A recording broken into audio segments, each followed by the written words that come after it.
وأسأله أيضا سبحانه وتعالى بأسمائه الحسنى وصفاته العليا الكاملة أن يرزقنا علما نافعا وعملا متقبلا ورزقا حلالا طيبا. اللهم انفعنا بما علمتنا وعلمنا ما ينفعنا وزدنا علما، اللهم آمين.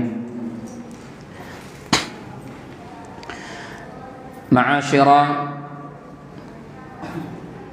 الإخوة والأخوات الحاضرين والحاضرات أعزني الله وإياكم. Alhamdulillah Rabbil Alamin. Segala puja milik Allah, Allah Rabb alam semesta, Allah yang merupakan satu-satunya zat yang telah menciptakan alam semesta ini, yang mengatur seluruh urusan alam semesta ini, dan satu dari alam semesta itu adalah kita. Maka pantaslah kita menyanjung dan memuja serta memuji Allah Subhanahu wa taala, karena Dia adalah Rabbul Alamin, Rabbnya alam semesta. Kemudian juga kita mengagung dan memuja Allah Subhanahu wa taala atas ihsannya yang terus turun kepada kita, atas rahmat dan nikmatnya yang selalu mengucur kepada kita. Tidak satu detik pun kehidupan kita melainkan itu semua diliputi oleh rahmat dan nikmat Allah Subhanahu wa taala. Alhamdulillahi Rabbil Alamin. Allahumma salli wa sallim ala nabiyyina Muhammadin wa ala alihi wa ashabihi wa man tabi'ahum bi ihsanin ila yaumiddin. Ya Allah, curahkanlah dan limpahkanlah salawat dan salammu untuk Nabi kami Muhammad sallallahu alaihi wa ala alihi wasallam, keluarga beliau, sahabat beliau, dan seluruh orang yang mengikuti beliau dengan ihsan, dengan sebaik-baiknya hingga hari pembalasan. Allahumma amin. Baik jamaah, semoga dimuliakan Allah Subhanahu wa taala. Kajian tematik kita maghrib kali ini berangkat dari sebuah hadis Anil Mughirah bin Syu'bah, dari Al-Mughirah bin Syu'bah radhiyallahu anhu, semoga Allah meridai beliau, anna Rasulullah sallallahu alaihi wa ala alihi wasallam qala, bahwa sesungguhnya Rasulullah sallallahu alaihi wa ala alihi wasallam telah bersabda, innallaha harrama alaikum uquqal ummahat, sesungguhnya Allah mengharamkan atas kamu sekalian durhaka kepada ibu,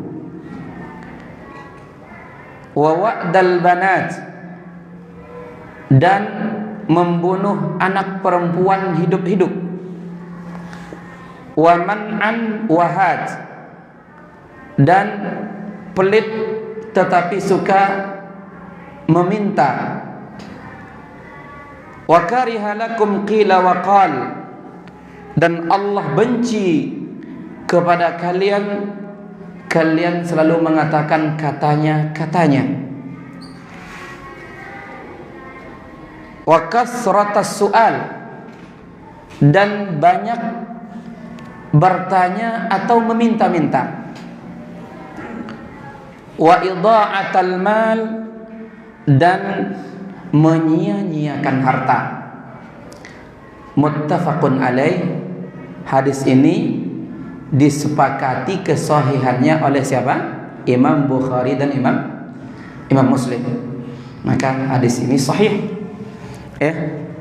Jadi jemaah semoga dimuliakan Allah Subhanahu wa taala, kalau kita buka sebagian buku hadis yang membawakan hadis ini, pengarang atau ulama hadis yang mengarang hadisnya dan memasukkan hadis ini, mereka memberi judul dengan An-Nahyu an Uquqil Walidain.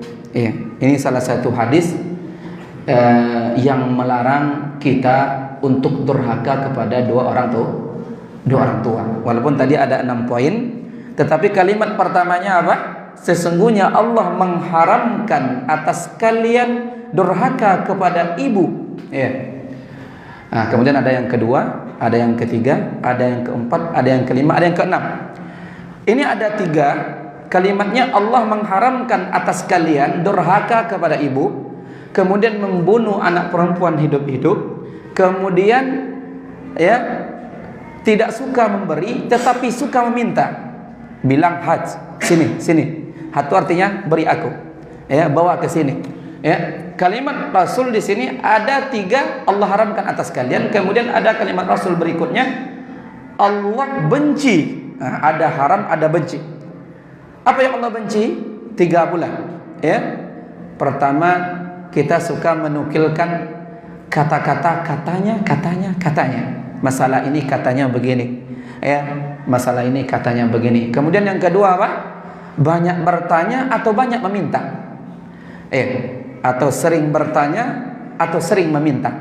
Kemudian yang ketiga apa?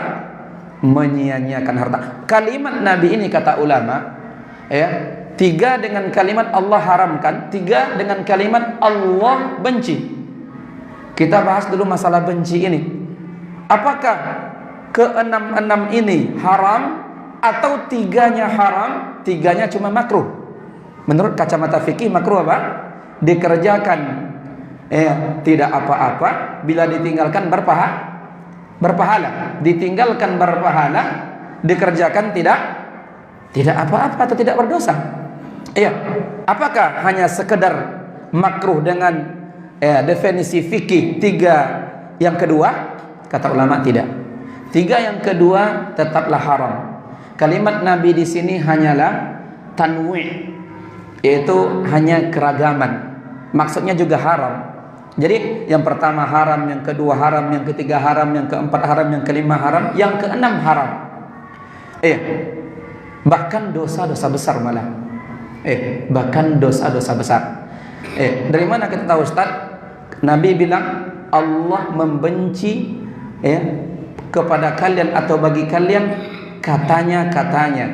Kemudian banyak meminta atau banyak bertanya. Kemudian yang keenam adalah membuang-buang harta. Dari mana kita tahu bahwa yang dimaksud di sini Allah benci adalah haram? Karena bahwa perkara itu jelas hukumnya haram, itu pertama. Yang kedua, kalimat kariha itu digunakan dalam Al-Quran dan hadis, sering juga maknanya adalah haram. Di dalam surat Al-Isra nanti Allah bilang begini, wa dzalika kana sayyi'uhu inda rabbika makruhan.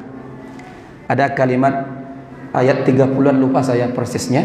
Kata Allah, dan itu semua keburukannya di sisi Rabbmu Muhammad adalah dibenci. Itu semua itu kembali kepada pertama larangan syirik, kemudian juga larangan berbuat curang dalam menimbang, kemudian juga membunuh anak karena takut miskin. Apakah itu makruh? Tidak.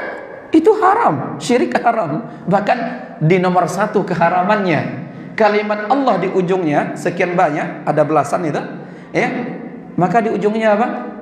Wa dzalika kana sayyi'uhu inda rabbika makruha. Itu semua di sisi Rabbmu Muhammad dibenci oleh Allah. Apakah dibenci oleh Allah? Maknanya dikerjakan tidak apa-apa atau tidak berdosa, ditinggalkan berpahala? Ya enggak, syirik ya haram dikerjakan. Maka juga hadis ini sama. Intinya apa? Ke-6-6-nya haram ini jemaah. Bahkan yang pertama adalah ditaruh, yaitu larangan untuk durhaka kepada ibu. Apakah Ustaz mafhum yang dipahami dari hadis ini haram durhaka kepada ibu itu tidaklah haram durhaka kepada ayah? Tidak. Dalil banyak sekali. Tapi hadis ini mafhumnya durhaka kepada ibu dan ayah adalah haram. Kenapa ibu diperjelas di sini? Karena kata ulama, konteks hadis ini bahwa ayah lebih punya power daripada ibu, lebih punya kekuatan. Dia kadang-kadang bisa meminta haknya lebih kepada anaknya berbanding ibu. Ibu banyak mengalah, banyak diam, banyak lemah dan seterusnya, kan gitu. Sehingga di sini dipertegas oleh Nabi haram. kalian melakukan durhaka kepada ibu. Justru sebaliknya, wajib kita berbakti kepada ibu dan ayah. Dan kita tahu hadis banyak sekali dan juga ayat ya, wa qada rabbuka alla ta'budu illa iyyahu wa bil walidaini ihsana. Allah telah perintahkan ya, janganlah kalian menyembah selain hanya kepada Dia, dan Allah perintahkan agar kalian berbuat baik sebaik-baiknya kepada dua orang tua ya, ibu dan ayah ya. Dan banyak sekali dalil juga dalam hadis, apa kata Nabi? Akbarul kabair, sebesar-besarnya dosa besar, al-isyraku billah. Pertama, syirik kepada siapa? Allah. Yang kedua adalah uququl walidaini, durhaka kepada ayah dan ibu, kepada ibu dan ayah.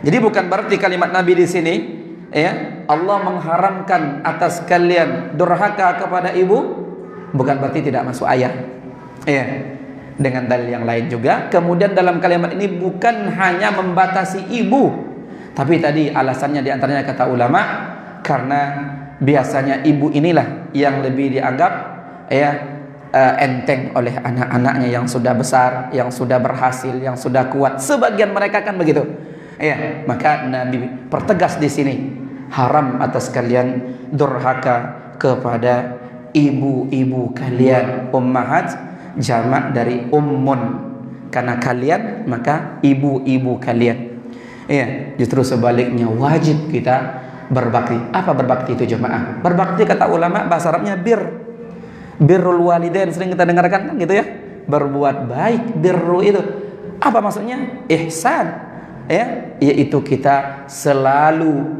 berbuat baik, berkata-kata baik, dan bersikap baik, serta memberikan nafkah kepada mereka. Kita mampu dan mereka tidak mampu atas nafkah itu. Nah itu. Jadi bakti itu adalah ihsan. Ihsan itu berbuat baik dengan apa? Dengan kata-kata. Dengan apa? Dengan perbuatan dan sikap. Dan dengan apa? Mereka sudah tua, nggak sanggup berusaha, kita punya lebih, maka wajib kita tanggung nafkah mereka. Begitu. Jadi dengan perkataan bil qaul wal amal, dengan perbuatan, dan juga berbuat baik kepada mereka bil infak, dengan berikan nafkah ya, pokok atau kebutuhan sehari-hari mereka berupa makan, tempat tinggal, dan pakaian. Iya. Itulah kesimpulan dari berbuat baik kepada ya dua orang tua, kata ulama. Jadi hadis ini dibawakan oleh ulama hadis, di antaranya itu Ibnu Hajar Al-Asqalani dalam Bulughul Maram ya, membawakan hadis ini tadi kita sebut ya, memberi judul di atasnya An-Nahyu an Uquqi al-Walidain. Hadis ini juga bermakna larangan dari berbuat durhaka kepada dua orang tua. Berbuat durhaka kepada kedua orang tua. Bahkan 6 di sini adalah dosa-dosa besar. Nomor satunya disebutkan oleh Nabi di sini, durhaka kepada dua orang tua, durhaka kepada ibu dan juga kepada ayah. Insyaallah jamaah tentu sudah sering mendengarkan dalil-dalilnya. Di sana banyak ayat, banyak hadis. Mari kita ya ingat-ingat itu, kemudian kita pahami dengan sebaik-baiknya, kemudian kita amalkan sampai kita wafat bertemu Allah Subhanahu wa taala dengan pemahaman yang sebaik-baiknya dan dengan pemahaman yang setepat-tepatnya. Ya. Yang kedua, kata Rasul di sini, wa wa'dal banat. Allah telah mengharamkan atas kalian membunuh anak-anak perempuan yang masih hidup. Apakah di sini maksudnya cuma pembatasan anak perempuan? Terus Allah enggak mengharamkan membunuh anak laki-laki yang masih hidup? Juga tidak. Ya, kenapa di sini Nabi mengungkapkan dengan ungkapan membunuh anak perempuan dalam kondisi hidup-hidup? Karena dulu kebiasaan orang jahiliyah seperti itu. Ya, Nabi ingatkan itu kebiasaan diharamkan oleh Allah Subhanahu wa taala. Kenapa juga perempuan ya? Karena juga perempuan di zaman jahiliyah itu jadi anggap hina. Mereka cuma akan mendatangkan beban dan kehinaan. Tidak bisa diajak perang, tidak punya tenaga, tidak bisa menghasilkan uang atau dunia. Sehingga disebutkan dalam ayat, apabila diberikan kabar ya, atau berita kebaikan, dia baru mendapatkan anak perempuan atau bayi perempuan, ya, zalla wajhuhu muswaddan wa huwa kazim. Begitu semenjak kabar itu sampai ke telinganya, maka sepanjang itulah, ya, sampai nanti dia menemui anaknya itu, dia mukanya hitam, merah hitam, begitu marah, dan dia kazim, murka semurka-murkanya. Subhanallah. Sampai juga ayat lain disebutkan ia tawara, ketika datang berita anak perempuan lahir dulu di zaman jahiliyah di tengah-tengah orang Quraisy, mereka itu kalau nanti sedang ngumpul sama kolega-kolega, kawan-kawan dan konco-konconya, diam-diam langsung menghilang, dan terlihat dia malu semalu-malunya kepada kawan-kawannya itu. Nah, akhirnya disebutkan juga dalam hadis itu, bahwa nanti ketika dia saking malunya, maka dia bertanya-tanya di hatinya, tetap selama ini saya menahan malu atau saya langsung hilangkan rasa malu itu, yang sumbernya adalah anak ini. Akhirnya ada yang berapa tahun dibawanya jalan, digalinya kuburnya itu, ya, nanti tanah yang dia gali sendiri itu kadang-kadang kena jenggotnya, karena orang-orang kan banyak jenggotnya, dilap oleh anak gadis ini, yang sebentar anak gadis ini akan dikuburnya. Inilah hati-hati yang sudah membatu orang-orang jahiliyah wal iyadzubillah. Dan kita tahu disebutkan Umar melakukan itu. Di zaman jahiliyahnya beliau, dikuburnya anak perempuannya hidup-hidup. Maka ini adalah juga sebesar-besarnya dosa besar, karena dia qati'atur rahim, memutuskan rahim. Allah telah berikan kepada dia, ternyata dia putuskan begitu saja, maka ini adalah sebesar-besarnya dosa besar. Tentu juga membunuh bayinya yang laki-laki, anak laki-lakinya juga dosa besar. Banyak dalam ayat disebutkan, jangan bunuh anak-anak kalian karena kalian takut miskin. La taqtulu auladakum min imlaq. La taqtulu auladakum khasyata imlaq. Jangan kalian bunuh anak-anak kalian karena miskin. Real sudah miskin, jangan salahkan anak. Nahnu narzukukum wa iyyahum. Rezeki yang kalian dapatkan sekarang, ada anak bersama kalian, itu rezeki kalian, bukan salah dia. Allah yang memberi kalian rezeki itu, dan kepada mereka Allah dahulukan orang tuanya. Itu karena sudah nyata miskinnya. Jangan kita berpikir karena anak kita miskin. Tidak. Ayat bilang itu kamu. Dalam ayat lain disebutkan, jangan bunuh anak-anak kalian karena takut miskin. Belum miskin, masih kaya. La taqtulu auladakum khasyata imlaq, nahnu narzukuhum wa iyyakum. Tengok kebalikannya. Ketika dalam kondisi kaya, tengok kata Allah, kalian nanti berpikir ke depan akan takut miskin, kalian akhirnya berniat ingin membunuh anak kalian padahal kalian masih kaya. Itu sebenarnya rezeki kaya itu adalah kami yang beri mereka rezeki. Ini juga kata ulama, anak penyebab kaya. Memang iya, banyak hadis mengatakan, dan juga ayat, jika mereka kekurangan tadi sendiri, ketika menikah akan kami cukupkan. Carilah kaya atau kecukupan dengan menikah. Dan seterusnya. Banyak sekali dalil, ayat dan juga hadis, apalagi hadis sangat banyak. Subhanallah. Maka tentu membunuh anak hidup-hidup, itu kebiasaan Arab jahiliyah dulu. Tentu ini juga dilarang dalam agama kita.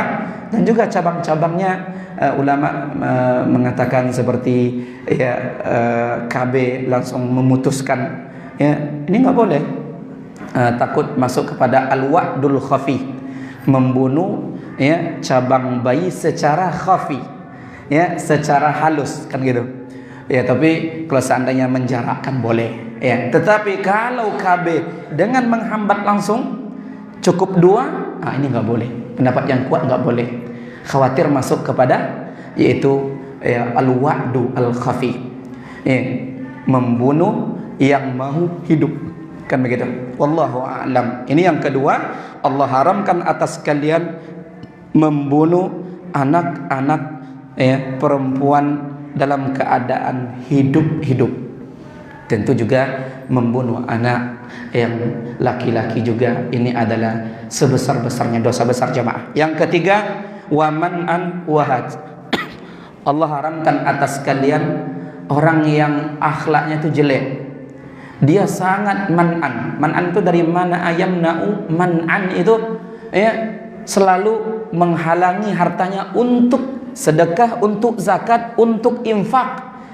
Pelit sepelit-pelitnya. Ada nggak orang seperti itu? Ada. Bahkan maaf, dari sahabat aja ada. Sehingga ada istrinya nanya ke Nabi, disebutkan namanya. Ini karena bukan ghibah, tapi karena kondisi seperti ini dibolehkan untuk ghibah, untuk maslahat dia. Abu Sufyan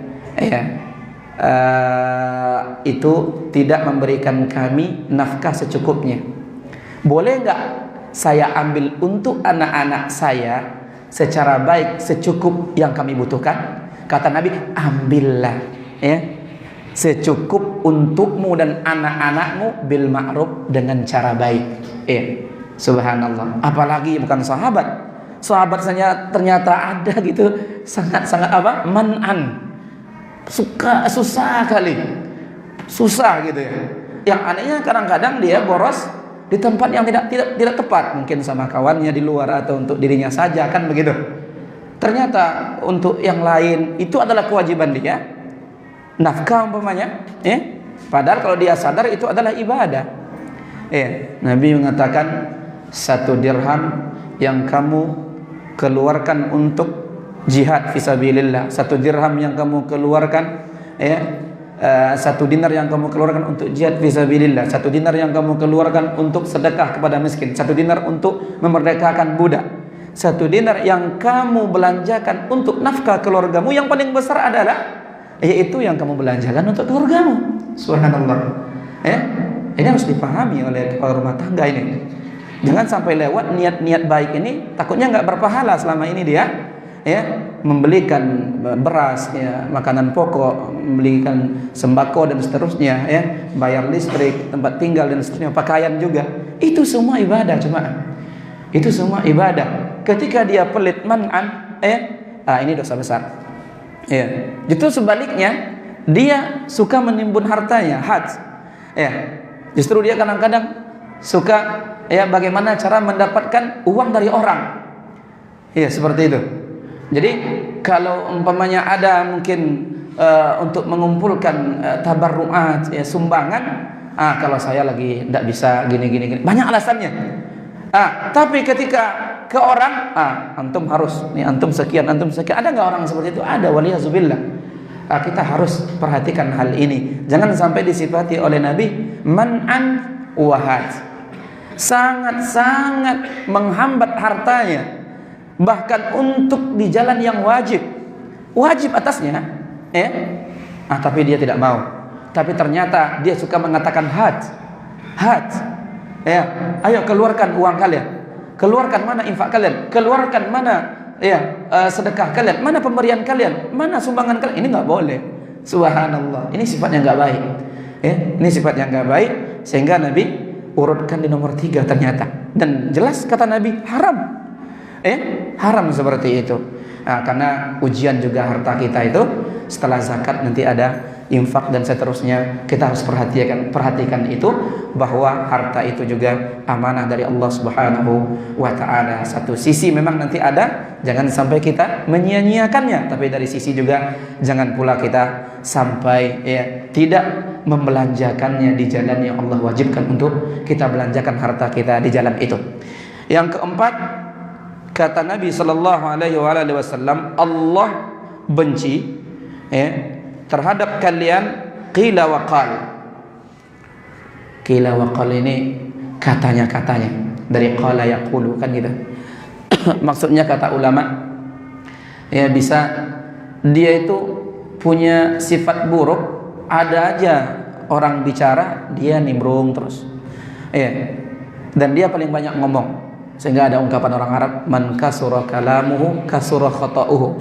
Siapa yang banyak omongnya, maka banyak salahnya. Di antaranya orang yang seperti ini.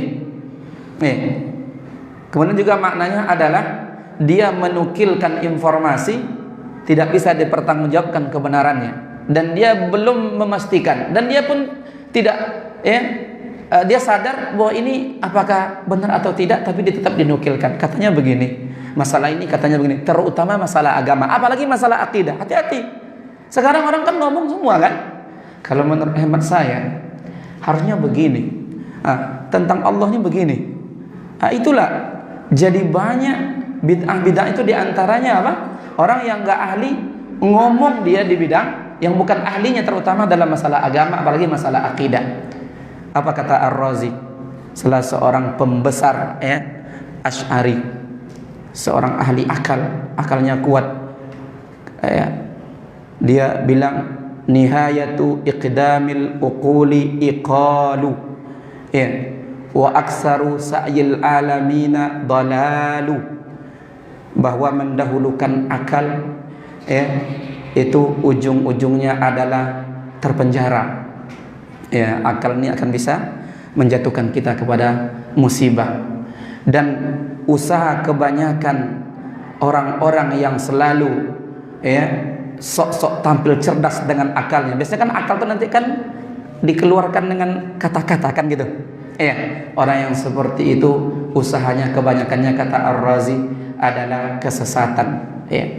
Wa arwahuna fi wahsyatin min jusumina. Ruh-ruh kami dalam diri-diri kami itu selalu liar, tidak bahagia dia. Padahal dia cerdas. Menurut saya, hemat saya, setelah saya pikirkan, dia sampaikan di mulutnya, dia terangkan kepada murid-muridnya. Ini di agama dia ngomong nih, tapi dia bilang apa di akhir hayatnya? Ruh-ruh kami, jiwa-jiwa kami, di dalam diri kami itu liar, fi wahsyatin wa ghayata dunyana azan wa wabalu. Ujung dari kehidupan dunia kami adalah sakit, sengsara dan musibah. Ngomong tentang tauhid dan akidah tidak tepat, sandarannya tidak ada ayat dan hadisnya, tidak berpijak kepada dalil dan dengan pemahaman salafun salih. Maka ini kata Razi. Kemudian dia mengatakan lam nastafid min bahsina tula umrina. Kami enggak pernah mendapatkan faedah ilmu dari bahasan kami selama hidup kami. Siwa an jama'na fihi qala wa qalu. Nih, garis bawah ujungnya kan gitu. Pas Nabi enggak suka itu. Kami enggak mendapatkan faedah ilmu apa dari bahasan kami selama hidup kami, kecuali kami kumpulkan padanya katanya. Makanya syirik itu dosa besar, tapi lebih besar lagi berbicara tentang Allah tanpa ilmu. Apa kata Allah? Qul, katakan Muhammad, innama, sesungguhnya hanyalah, harrama rabbiyal fawahisha, Rabbku telah mengharamkan perbuatan keji seluruhnya, ma zahara minha wa ma batan, baik yang dilakukan secara terang-terangan ataupun secara sembunyi, wal isma wal baghya, kemudian Allah haramkan seluruh dosa besar, kemudian berbuat semena-mena, membunuh dan berbuat baghi, itu melampaui batas, kemudian yang keempat, wa an tusyriku billahi ma lam yunazzil bihi sultana. Ini diurutkan dari bawah ini, kalian melakukan syirik terhadap Allah, di situ Allah tak pernah izinkan untuk dilakukan syirik di situ. Kemudian yang terakhir, wa an taqulu 'alallahi ma la ta'lamun. Tengok, yang terbesar setelah syirik apa? Ternyata di ujungnya ditulis oleh Allah, kalian berkata-kata atas nama Allah dengan tanpa apa? Ilmu. Jadi bahaya orang yang suka mengumbar katanya. Makanya sering kita dengarkan hadis, seorang hamba atau seorang laki-laki ngomong dengan sepotong kalimat, ternyata kalimat itu bagian dari ridha Allah, tanpa dia sadari Allah angkat derajatnya sangat tinggi dengan kalimat itu. Mungkin zikir-zikir yang kita tidak terlalu subhanallah, la ilaha illallah, Allahu akbar, la haula wala quwwata illa billah, kan gitu.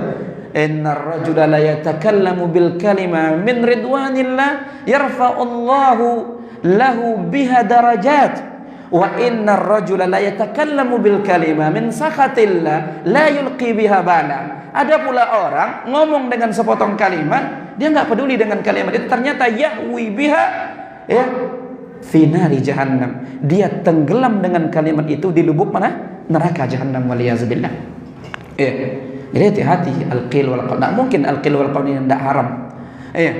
Terutama dia ketika sudah masuk ke ranah agama, ke ranah fatwa, Kerana ya maksud Allah dan Rasulnya. Ini kami juga nih penyampai-penyampai ini, semoga Allah tetap menjaga kami. Bahaya juga, subhanallah. Ini fitnah. Kadang-kadang orang ingin tenar, diputar baliknya fakta. Dia dah tahu sebenarnya yang hak seperti ini, ternyata dia karena tujuan lain, karena dunia dan seterusnya, akhirnya dia bolak-balik itu, yang hak dijadikannya batil, yang batil dijadikan hak. Ada. Ya, hati-hati al-qila wal qal. Kan walaupun seperti ini, tapi kan katanya juga ada. Kan bahaya tuh. Kan juga ada juga di sana kok. Kan begitu. Ini bahaya. Sehingga kata Nabi, Allah enggak suka itu. Al-qila wal qal. Kemudian yang kelima apa? Allah enggak suka kasratas su'al. Kenapa bisa haram kasratas su'al ini? Kalau kita maknakan kasratas su'al, yaitu banyak bertanya.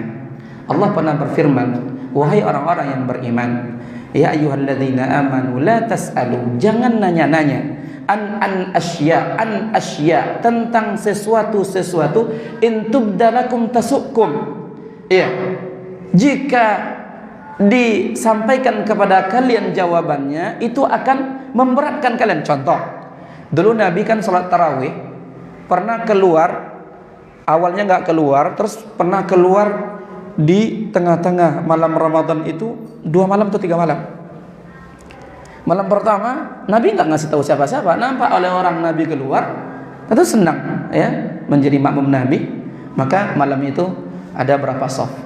Malam kedua Nabi keluar lagi, jadi banyak. Padahal sebelumnya Nabi membiarkan mereka, ada yang sendiri di masjidnya, ada yang di rumahnya, ada yang 3-3 orang, maksudnya 1 imam 3 orang makmumnya. Begitulah, terpencar-pencar begitu di masjid Nabi waktu itu. Nabi keluar 3 malam atau 2 malam itu, sampai malam yang ketiga membludak masjid. Maka malam yang keempat Nabi nggak keluar dengan sengaja. Ternyata apa kata Nabi? Saya tahu kalian tadi malam menunggu-nunggu saya. Iya ya Nabi, kami nunggu Anda keluar lagi. Kata Nabi, saya takut diwajibkan atas kalian. Karena ada kemungkinan syariat itu masih bisa berubah dari sunnah menjadi wajib, kan begitu? Melihat kalian semangat. Nanti datang pula punya sahabat ngetuk pintu Nabi, ayolah Nabi jadi imam lagi Nabi. Ini gara-gara kata-kata dia, kenapa kamu tidak keluar Nabi? Anda sehat dan sebagainya. Ini nanti Allah wajibkan, dia penyebabnya nih. Sampai hari kiamat orang menjadi melaksanakan kewajiban itu tarawih di masjid gara-gara dia. Makanya di antara hal yang tidak boleh diminta-minta atau ditanya-tanya adalah hal-hal yang kalau dijawab nanti, kalau diberikan jadi berat. Nabi pernah bilang, ayyuhan nas hujju, wahai manusia hajilah. Ada seorang bilang, akulla amin ya Rasulullah, apakah setiap tahun wahai Rasulullah? Nabi diam. Nanya lagi dia, akulla amin ya Rasulullah. Harusnya jangan tanya lagi. Subhanallah. Kalau Nabi iya kan gimana? Kalau aku bilang iya, maka akan wajib setiap tahun, kata Nabi. Kan cukup sekali haji itu seumur hidup kan? Ini nanya dia. Maka itu namanya pertanyaan Bani Israel. Kata Musa, dari Allah, kalian ingin mengetahui nanti siapa pembunuh mayat ini, nanti syaratnya kita potong sapi. Nanti sebagian dari dagingnya kita pukulkan ke mayat ini sehingga bisa hidup, dan dia ngasih tahu. Sapi yang gimana Musa? Subhanallah, sapi diberitahu ya sapi, tidak ada syaratnya. Ditanya lagi, sebenarnya apa? Dia ingin menghindar. Allah tahu hatinya, sehingga dia nanyanya bukan hajat, bukan ilmu, bukan ingin mengetahui hakikatnya, tapi apa? Tadi nanya-nanya yang nggak benar. Itu namanya kasratus soal tadi itu. Sapi yang gimana? Coba tanya ke Rabbmu wahai Musa. Tanya oleh Musa lagi ke Allah.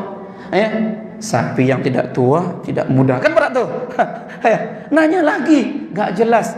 Warnanya seperti apa? Subhanallah.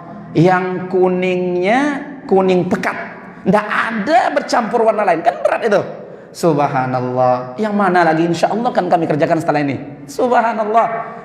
Yang nggak pernah dipakai untuk baja, yaitu cuma dipakai untuk apa? Untuk harta perhiasan saja. Allah Akbar. Sampai disebutkan mereka nggak bisa nyari kecuali pada seorang anak yatim atau seorang fakir yang nggak mau menjualnya. Pada akhirnya mereka juga meminta-minta, akhirnya ada yang menyebutkan, ada riwayat menyebutkan itu mereka ganti dengan sebesar emas seberat sapi itu. Kan menyusahkan tuh kan. Subhanallah. Maka kata Nabi, dauni ma taraktukum. Ya, ada hal-hal gelagatnya itu kalau kalian tanya akan memberatkan kalian, jangan tanya, biarkan aku. Kalau aku sampaikan, lakukan. Ya, ma amartukum fa'tu bihi wa ma nahaitukum anhu ya fantahu wa ma amartukum bihi fa'tu minhu mastata'tum fa innama ahlakal ladzina min qablikum kasratu masailihim wa ikhtilafuhum ala anbiya'ihim. Ya. Jadi kalau akan gelagatnya pertanyaan kalian itu akan memberatkan kalian dan semua manusia nanti setelah kalian, biarkanlah saya yang memulainya. Ada dari Allah, dari Jibril, kemudian saya sampaikan. Atau nanti kalau memang hajat kali kalian, sehingga dulu sahabat kadang-kadang nahan-nahan kali, takut dia, takut, sangat-sangat takut. Akhirnya nanti Allah takdirkan, Allah giring ada Arab Badui nanya. Itu sangat berterima kasih mereka gitu ya. Karena mereka takut salah nanya. Jadi juga nanya ini pakai adab jemaah. Jangan main nanyanya seperti muridnya Imam Malik, kan marah Imam Malik itu. Nanya tentang seperti apa istiwanya Allah di atas arsy. Langsung tertunduk Imam Malik, langsung marah, langsung berkeringat dan memerah mukanya. Baru diangkatnya, dibilangnya istiwa itu kalau dalam bahasa Arab sudah maklum. Seperti apa dalam bahasa Arabnya dalam Al-Quran, seperti itulah artinya. Dan kalau seperti apanya pada Allah nggak tahu kita. Dan mengimaninya Allah memang tinggi di atas arsy, istiwa di atas arsy, itu wajib. Dan menanyakannya bid'ah. Kamu, saya dapati seorang laki-laki buruk di majelis ini. Kemudian kata Imam Malik, keluarkan dia. Akhirnya diusir. Hati-hati nanya. Nah ini kasratus soal. Kemudian juga makna kasratus soal ini apa? Yaitu banyak minta harta, memperbanyak hartanya, padahal dia nggak butuh. Sudah Isya, dikit lagi, udah. Baik, kalau udah Isya kita azan dulu. Barakallahu fikum. Baik jemaah, kita lanjutkan sedikit sebelum kita sholat Isya berjamaah. Kata Nabi, ya Allah membenci kasratus soal, banyak bertanya yang sifatnya seperti tadi kita terangkan, kemudian banyak meminta. Artinya disebut banyak meminta, sebenarnya dia nggak butuh meminta, ya maka dia lakukan juga minta harta, ya akhirnya ya dia minta sana minta sini, ya sehingga disebut tasawul, ya. Dan Nabi mengatakan dalam sebuah hadis, seseorang yang melakukan itu nanti dibangkitkan pada hari kiamat dalam keadaan mukanya tidak ada daging sedikit pun, waliyazubillah. Maka ini dilarang dalam agama kita. Kemudian yang terakhir adalah wa idha'atul mal, yaitu dilarang dalam agama kita menyia-nyiakan harta, membuang harta. Artinya membelanjakan harta tidak tepat pada jalan yang bermanfaat untuk dunia dan akhiratnya. Untuk akhirat dan dunia itu nggak boleh.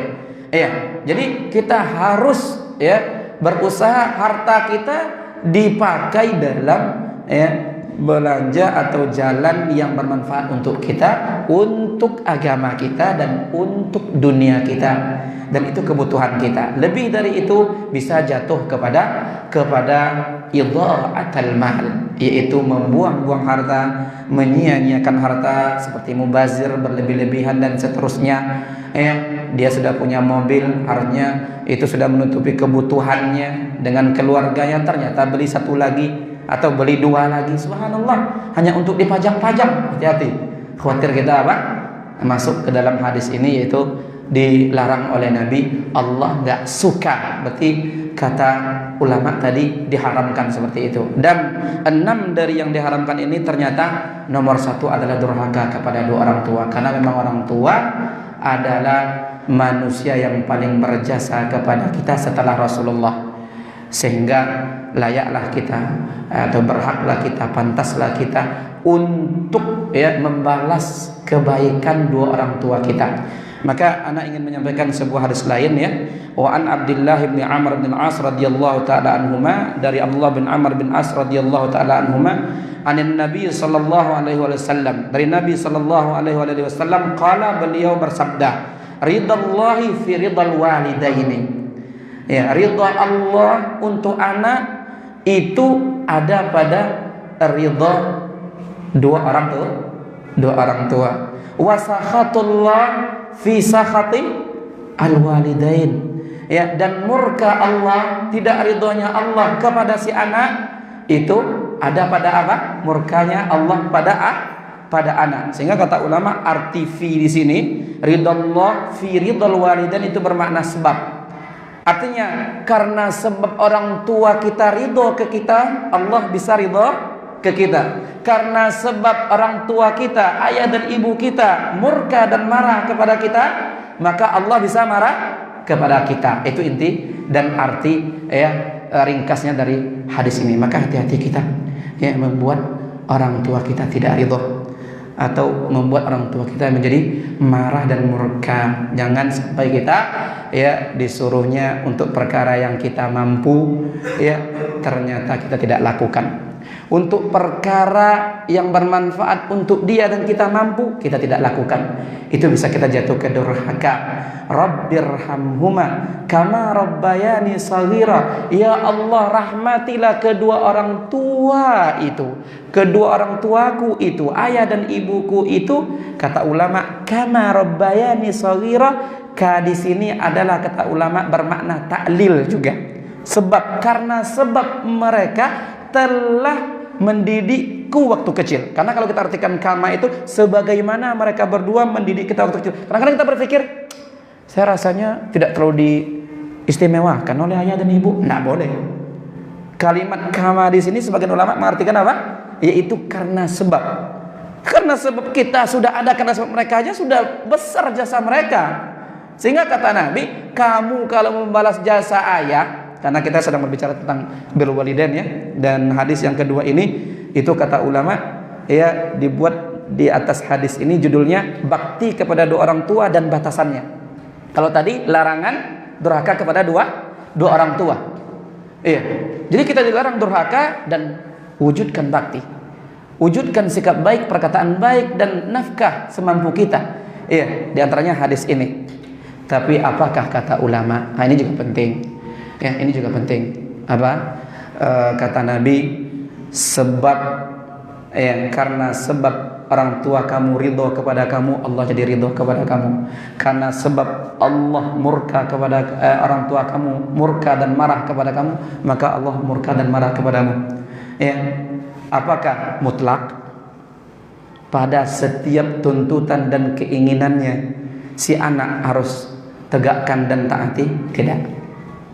Apakah mutlak pada semua kebenciannya, ketidaksukaannya, ketidakridhoannya, kemarahannya lantas kita terhenti dari berbuat sesuatu? Tidak. Harus dibingkai dengan apa? Bahwa kita bakti kepada dua orang tua itu adalah bermanfaat, bakti itu untuk dia dan bermanfaat untuk kita, dan kita sanggup melakukannya. Kalau membahayakan kita, walaupun mungkin ada sisi manfaat untuk dia, contoh, dia jadi bangga, dia jadi senang, dia puas kelihatannya, bahkan dia menjadi apa? Pongah kepada orang-orang lain, nih anak saya patuh terus sama saya. Kalau seandainya dia menyuruh kita untuk menyelisihi syariat Allah, apakah kita wajib taat? Tidak. Wa in jahadaka, jika mereka berdua berusaha keras melawanmu, antusyrika bima laisa laka bihi ilmun, menjatuhkan kamu ke dalam syirik kepadaku yang di situ kamu pasti tak punya ilmu, boleh syirik di situ, itu jelas syirik. Dicari-cari ilmunya oleh dia. Enggak syirik kok nak, jelas syirik, tapi dicarinya ini kan ada juga yang mengatakan begini, ini bukan syirik. Padahal menurut dalilnya jelas syirik. Fala tuti'huma, jangan taati mereka berdua. Jadi taat kepada manusia itu fil ma'ruf, sering kita dengarkan. Juga kepada orang tua dibingkai itu, dibatasi dan dilingkar.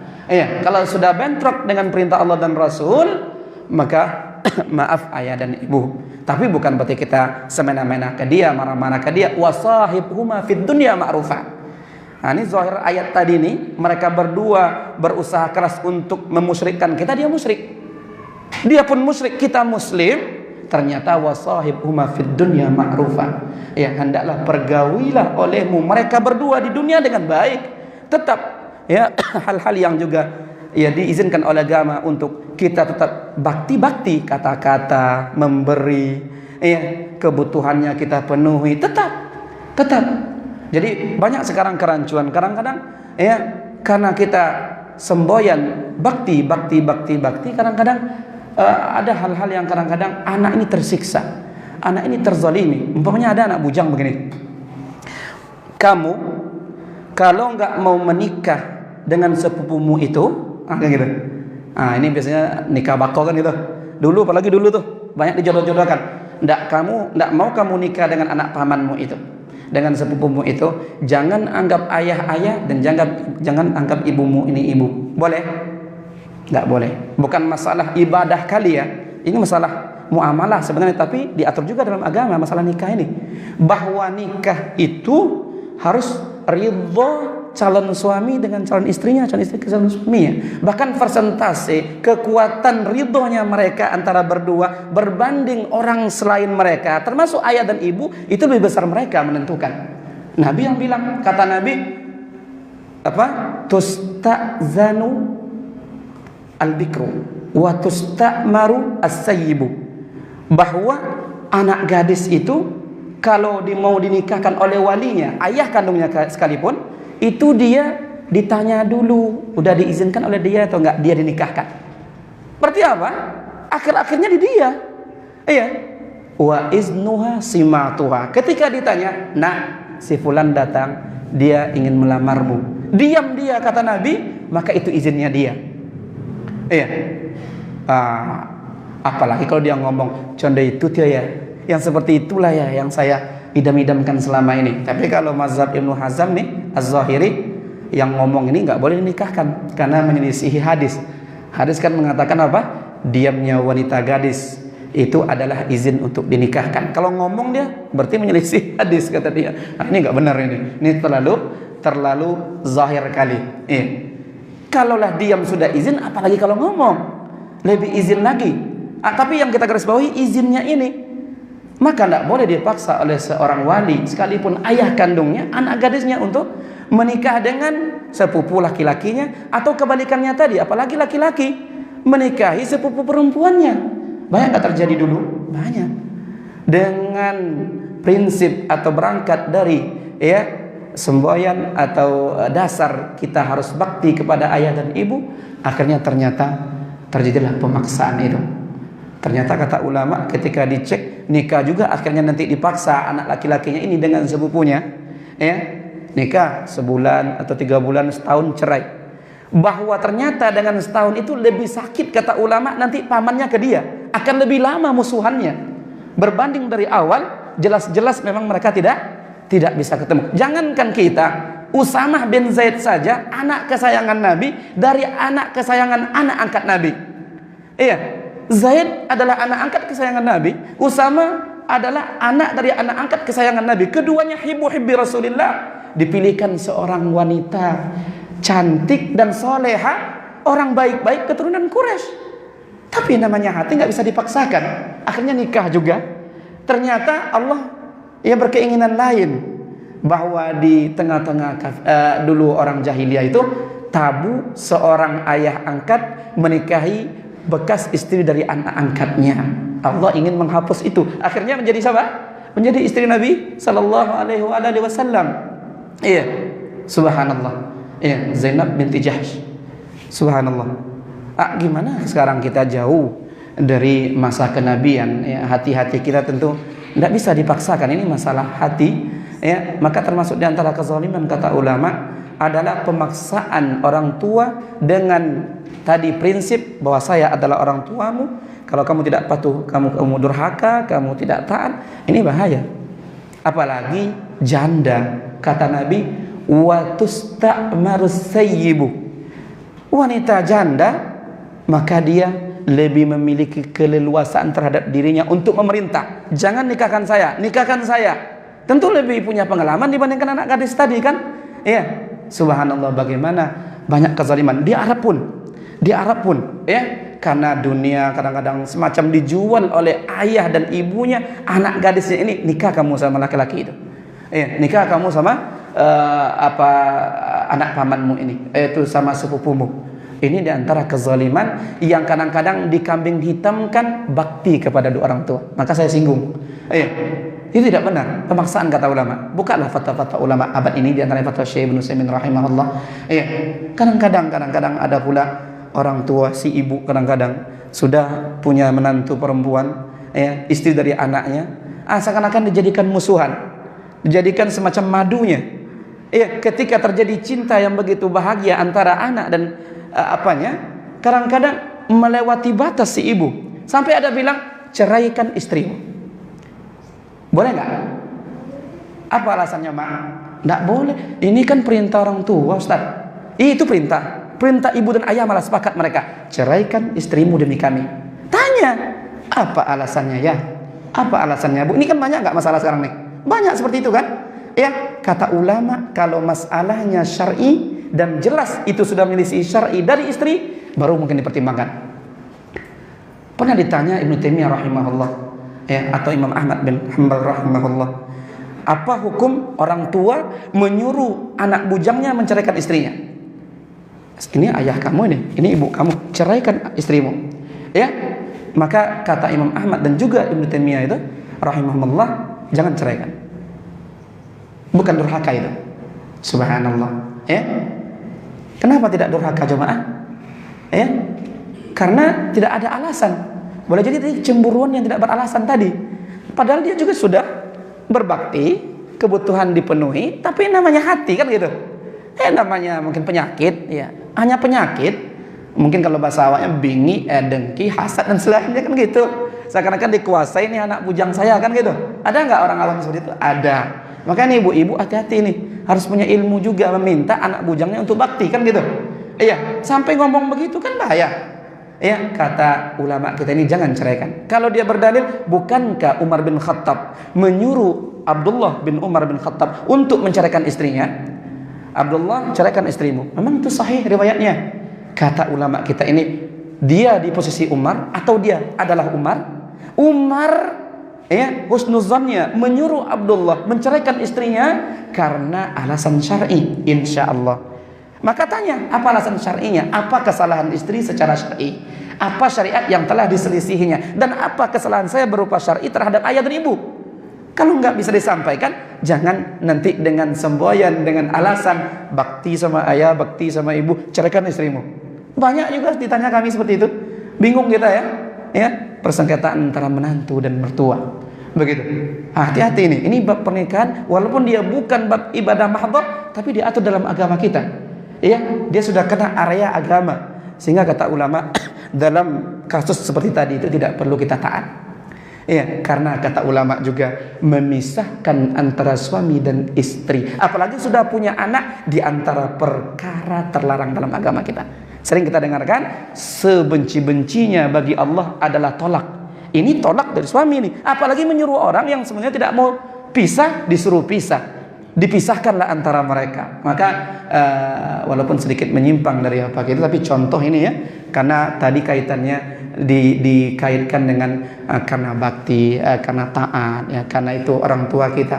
Maka semua orang tua hendaknya punya fikih juga. Bukan berarti kita adalah orang tua lantas semua keinginan kita harus ditaati oleh semua anak. Enggak, bahwa dia harus sesuai. Jangan sampai apa yang kita inginkan tidak sesuai dengan syariat, malah menyelisihi syariat. Contohnya tadi antaranya bab muamalat tadi, sampai seperti demikian kerasnya. Kalau kamu mau nikah sama dia, jangan anggap saya ibu, jangan anggap saya ayah. Atau kalau kamu tidak mau menceraikan dia, putus hubungan kita. Walaupun kata-kata mereka seperti itu, hubungan kita nggak akan putus. Karena mereka berkata-kata dengan tidak alasan syar'i. Tidak ada kesalahan-kesalahan secara syar'i yang bisa dia kemukakan, yang dengan alasan dan kesalahan itu kita bisa bersikap. Ini yang bisa kita sampaikan bahwa tentu kita berharap kepada Allah yang masih hidup itu adalah dua orang tuanya yang masih hidup itu adalah dua pintu surga. Kalau satu dari mereka itu adalah satu pintu surga, yang telah wafat masih juga punya kesempatan untuk berbakti dengan mendoakan mereka, dengan berbuat baik kepada saudara-saudari mereka yang masih hidup, dan juga berbuat kepada kawan-kawan baik mereka. Tentu kita bermohon kepada Allah agar Allah menjadikan kita anak-anak yang berbakti kepada dua orang tua, ibu dan ayah kita, ya, baik mereka masih hidup ataupun mereka sudah wafat. Tetapi juga tadi kita harus tengah, ya, orang tua juga harus tengah, jangan sampai berlebihan dalam menuntut bakti dari si anak sampai kepada melewati batas yang tidak dibenarkan oleh syariat. Wallahu taala a'la wa a'lam. Afwan kalau sedikit panjang. Wassallallahu wasallam wa baraka wa an'am ala nabiyyina Muhammadin wa ala alihi wa sahbihi ajmain. Subhanakallahumma wa bihamdika asyhadu an la ilaha illa anta astaghfiruka wa atubu ilaik. Assalamu alaikum warahmatullahi wabarakatuh.